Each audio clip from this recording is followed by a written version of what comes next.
So what do you do when you ran out of toilet paper 8 o'clock, 9 o'clock at night? That happened to us last night. So before I said what we did, I want to talk about neighbors. I grew up in a house where it was not unusual to, after we've baked something, to send it to the neighbors just to bless them. But also when we were in need of an egg or two to bake something, we had the peace of mind of just going next door and ask for an egg or two, and send it right back as soon as we went to the shops, or just bless them with whatever we make with the eggs if they don't want the eggs back. So when I started living on my own before I got married, I always made an effort of knowing the people around me, because I think it's so important to know your neighbors. Sometimes they're the first people you see as soon as you leave home, and sometimes they're the last people you see before you go to bed or when you get home at night. I think there's such a blessing in neighbors. Neighbors aren't people that you choose. It's not friends. They obviously there next door. But what you do with that relationship or the people living around you is totally up to you.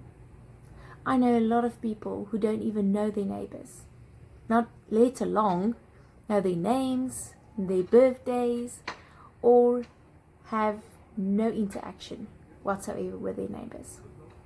Some people currently living around us in the duplex, I don't know them. I try to reach out, and some people just, it's their choice not to, stretch out their hand as well. But I won't stop trying. So last night when we ran out of toilet paper, my husband said, what are we gonna do? And I just said, you know what? We can go and ask the neighbors if we can, well, not borrow, but if we can have one of the toilet papers, and we will return a clean new one as soon as possible. But you know what? They said, don't worry. And the reason why is, when I bake something or when I make something or when I hear that it's their birthday, I always try to bless them. And by blessing them, I'm not doing it with an agenda of, expecting something back. But I'm working on the relationship. Yes, we might not be the best of friends, but it's the people that one day I might just need them. One day they might just need me.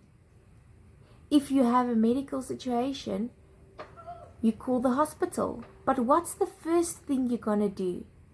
You're gonna go next door. Isn't it better to go next door when you have a relationship with your neighbors? Or at least try to have one? I want to challenge you to go know your neighbors. Ask them what's their names. Ask them how they are. Get their birthdays and surprise them with a gift or just a baked cake on their birthday. Neighbors can be a blessing.